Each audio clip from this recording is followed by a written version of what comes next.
Ayun, andito tayo ngayon sa working area. So ayun, napakahaba, di ba? Napakahaba, napakadami ng mga solar panels na ikinabit natin dito sa project na to.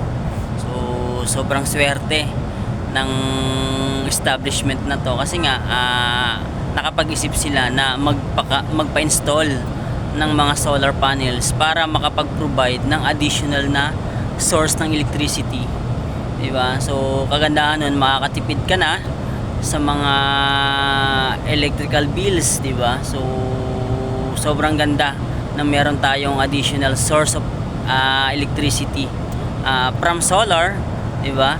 So makakapag-provide ng electricity sa mga establishment. Kung halimbawa ikaw sa residential, di ba? Pwede ka rin magpakabit ng mga solar panels para magkaroon ka ng solar energy o solar electricity, 'di ba?